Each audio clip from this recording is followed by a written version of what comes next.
Hi, I'm here with you today with Dr. Lorraine DePass. You may have seen this person either backstage or judging you or in and about everywhere, checking you in, doing whatever was needed to get you on stage. But I thought it'd be great to get some background information and get to know the people that you see on a regular and find out what goes on with them in their lives. So we finally cornered Lorraine and got her to talk with us. So when I say, and I'm going to say it again, yes, because I'm proud of her, doctor, can you explain why do I keep mentioning that word, doctor? Well, I'm a doctor of family practice. I've been in my own office for the last 15 years. On the weekends, they call me doc because I do not consider myself a doctor at that time. I'm actually in bodybuilding mode, but in my real world life, I am a doctor. That's awesome. And where's your practice located? I have a practice. I'm a solo practitioner, and it's in Somerville, New Jersey. All right, so I'm just going to jump right in there and ask you a few personal questions now. Get into it. My first one for you is, what made you want to go and pursue bodybuilding? Like, how did that come about? Well, I was in my mid-20s, and I started to just do aerobics and just started to do different things in order to try to stay healthy during college, and just kind of got into powerlifting, and from powerlifting I got into bodybuilding.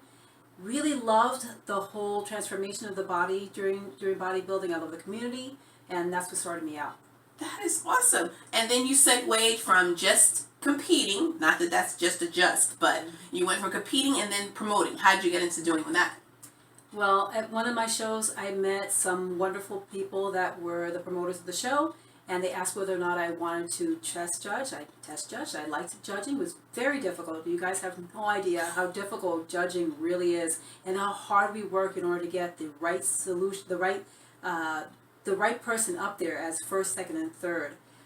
So they allowed me to test judge. I loved judging, and from there I started promoting as well just a couple of years ago.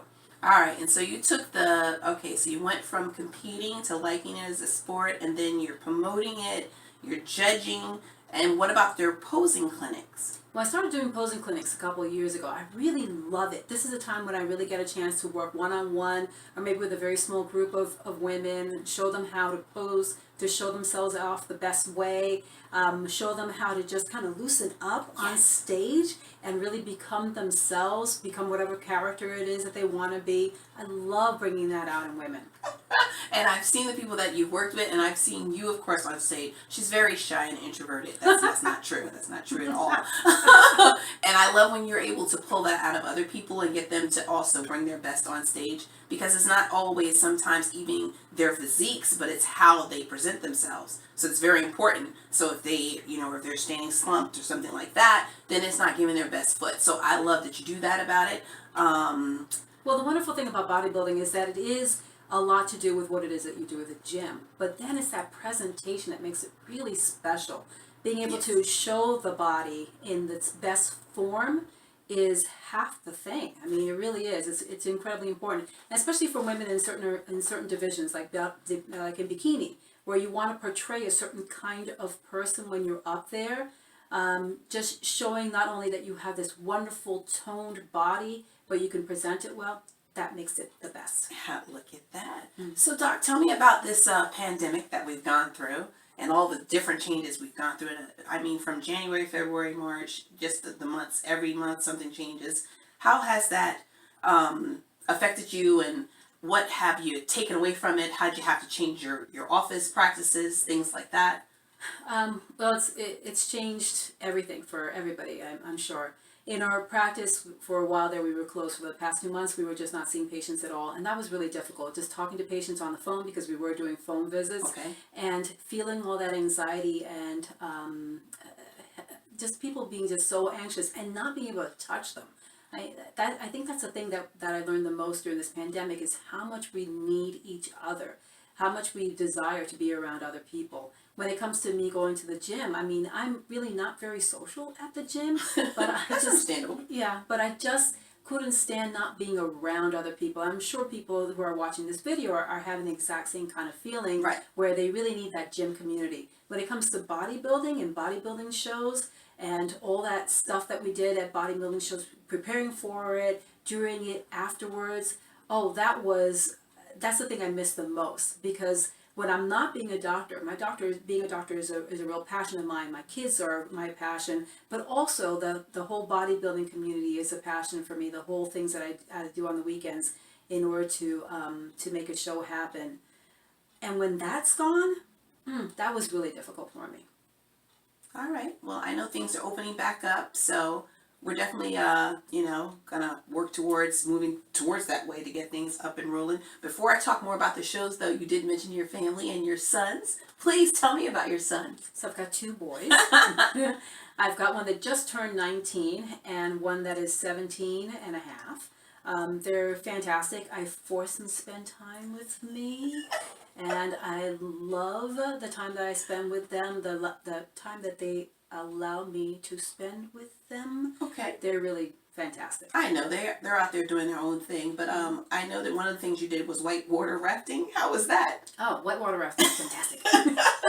So you're a cool mom. Yes. This is awesome. If you force them to do fun stuff like that, that's not a bad thing. Yeah, but I like to do all kinds of active things with them. We learned how to scuba dive together and went on a scuba diving trip. Whitewater rafting, we've done, you name it, anything that we can think of to just kind of get them out. And yes, force them to spend time with their mother. Force is really important to me. All right. So what do you have, and what are you working towards for this year that's coming up, that's still out there on the books? So as a promoter, one of the things I'm really excited about is our August 8th show, the New York Big Apple. Oh, okay. Yeah. And we cannot wait for the gyms to be open. I know people have gotten ready for this. They're waiting. Yeah. I keep seeing on Facebook all these people that are keeping up with their workout routines in preparation of when we start up again. We are ready for you. August 8th. We're going to make sure that everybody is safe, both the audience and the people backstage, the people on stage, that we remain. As a doctor, that's my job. As a promoter, this is my personal thing that I'm going to make sure is that people that come to our show, people who are in our show, remain safe. That's awesome. And since we're saving the best for last, how about you competing? Do you have anything planned for competing for this year? So I love competing. I try to compete every single year that I can. At my age, it is a pleasure to be able to, a privilege even, to be able to do it year after year. I'm hoping to do a pro show because I am a pro figure in OCB. So I'm looking forward to doing a pro show hopefully in November. So we'll see about that, but I'm really looking forward to going back to the gym. And since you mentioned it, when you say at my age, what age is that, please? 55. Hello? Making 55 look fabulous. Thank you. Well, I appreciate you letting me put you on lock and actually doing this interview with me finally, because I really think people need to know the person behind that table.